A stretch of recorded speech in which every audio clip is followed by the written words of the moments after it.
is up, guys? Pyro here. So today we're going to be doing a care video.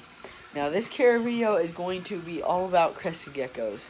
Crested geckos are very commonly kept pets. Lots of people love them. And I figured I'd put my 2 cents in on how I think people should care for crested geckos and how I care for crested geckos personally. And so with that being said, let's get started with the video.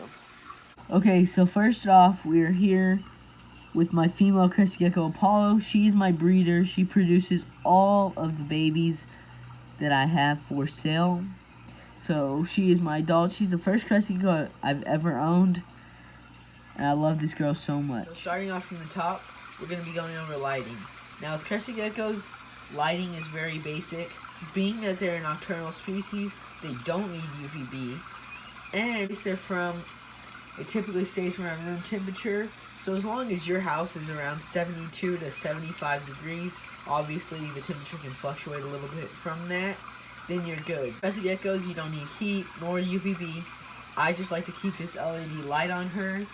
Now, you don't even have to do that. You can use a regular desk light, just anything that doesn't produce heat. You don't want to heat them up too much.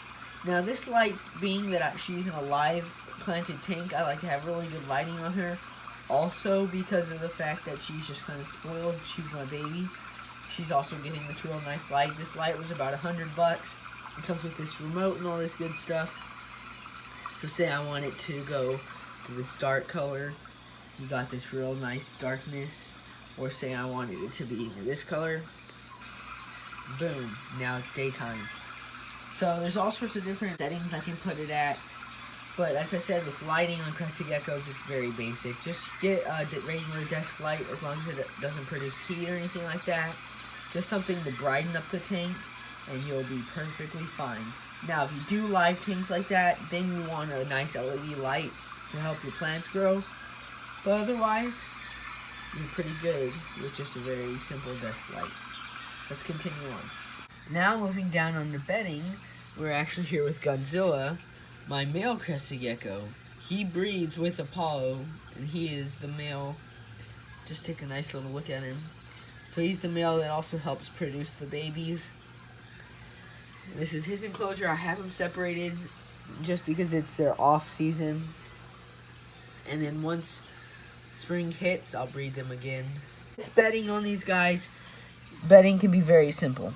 Some people will keep paper towels on as bedding. Some people will keep newspaper.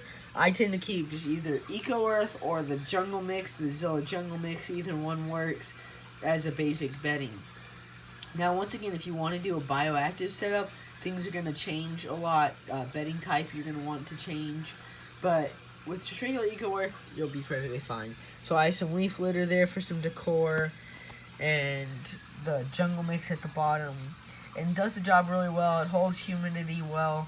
I ultimately love Zilla Jungle Mix, my favorite substrate to use along with Eco Earth.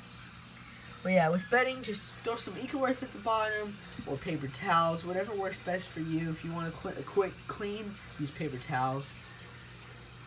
So once again, bedding is very simple with crested geckos. Let's continue on. Now let's talk about housing.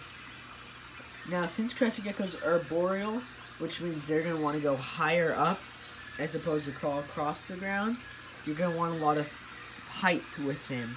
That's why I have my female Apollo in a 20-gallon vertical. So instead of it being a 20-gallon sideways like this, I just flipped it up, and now it's vertical with the background. Gives her lots of climbing space, lots of enrichment, which is all good for her.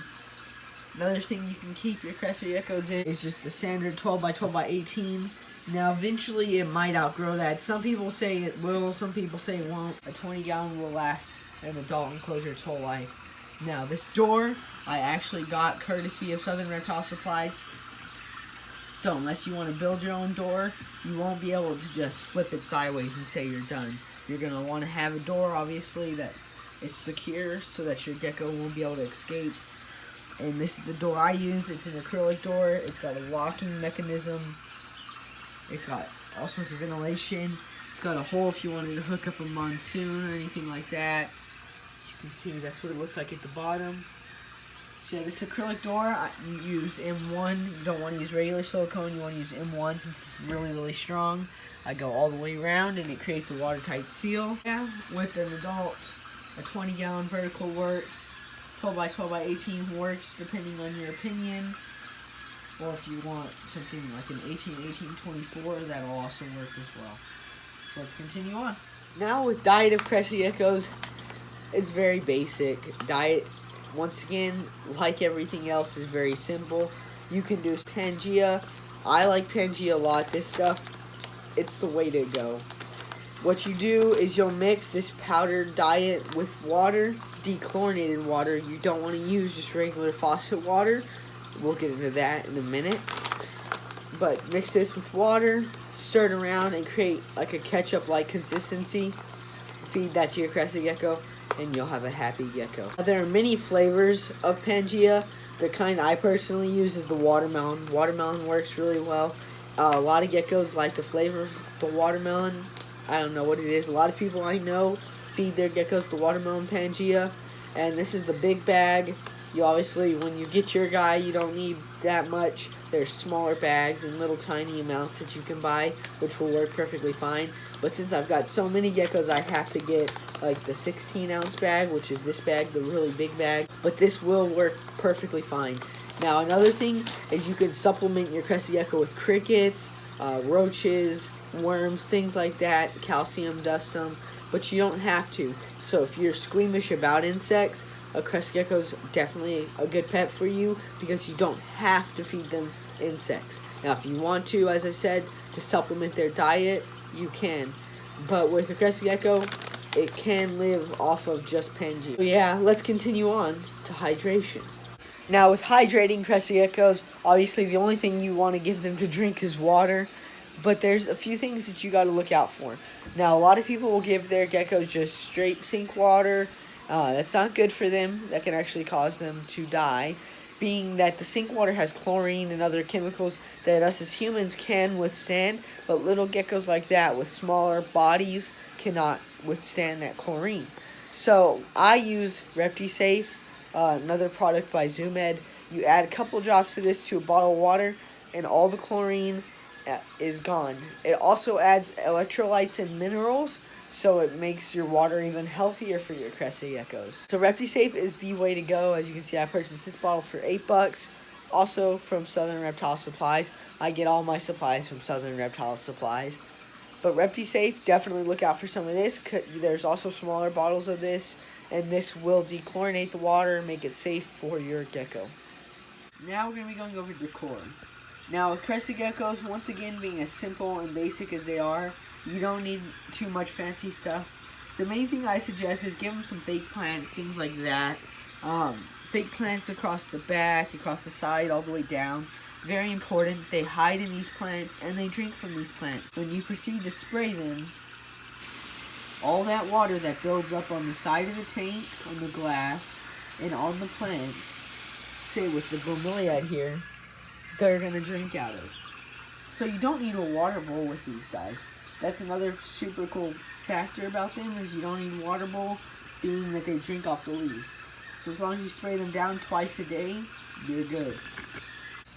But since they're a climbing species, just give them lots of branches. As you can see, I got branches going across here, up there, across here. Lots of branches, lots of climbing spaces. Along with that, of course, fake plants. Just lots of good natural rainforest-like decor. Since they are a rainforest species, just all sorts of good stuff like that. The main thing I like to use is cork. Cork is a really good item to build with and to use because it holds well. And then put your plants around it. Decorate it how you like, but just some fake plants, some branches. I said you're going to want to maintain a high humidity since they are a rainforest species. I try to keep the humidity around 70 to 80%. I wouldn't go any lower and I wouldn't go any higher. But around 70 to 80% humidity and you'll be good. So I'd suggest for beginners getting a hydrometer and a thermometer just so you can make sure that the temperature and humidity for your gecko is just right. they're going to help you guarantee that you're giving the gecko the best home possible. And of course, to maintain that high humidity of 70 to 80%, just spray them down about twice a day. That'll also give them lots of drinking opportunities so they won't be thirsty. Other than that, you should have a very happy, healthy gecko. Now, once again, this is an extravagant setup. You don't need to do the background and the live plants and all that. Now, if y'all want to do something like this, just let me know in the comments and I can go over how to do something like that. But for just a basic setup, lots of fake plants as you can see, climbing spaces, some eco-earth bedding, your food, hydrometer, and you'll be good. Now with food, of course, you can have them on their food on an elevated dish. That's what I suggest. Or you can have it ground level. It's going to be better for them to have it higher up so that they can climb up top to it and eat as they like. But if you're on a budget, you'll be good with a ground level dish. Now, as you can see, I have Apollo here. She is a flaming Dalmatian.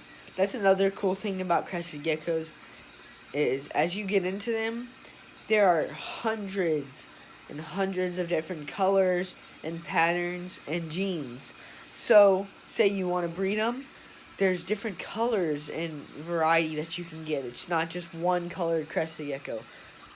So, Apollo here, as you can see, she is a flame Dalmatian. So she gets Dalmatian because of the spots on her back, and the flame because of that light yellowish color on the side that kind of resembles flames.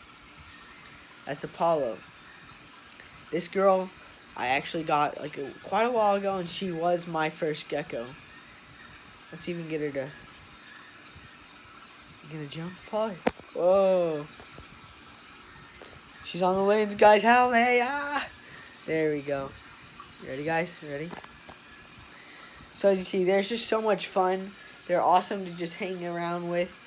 You could hold them while you're doing homework, whatever. They're great beginner animals. So definitely look into purchasing the crested gecko. I actually have crested geckos for sale if you're interested. They're actually the offspring of her and my male Godzilla that I showed y'all. So if y'all want a crested gecko, y'all can go get one at an expo, or you can get one of her babies. Also, I just thought I'd throw in New Caledonian crested geckos are from New Caledonia. New Caledonia is a group of islands northwest of Australia, and they're one of the only places that crested geckos can be found on, except for where crested geckos are being bred in captivity.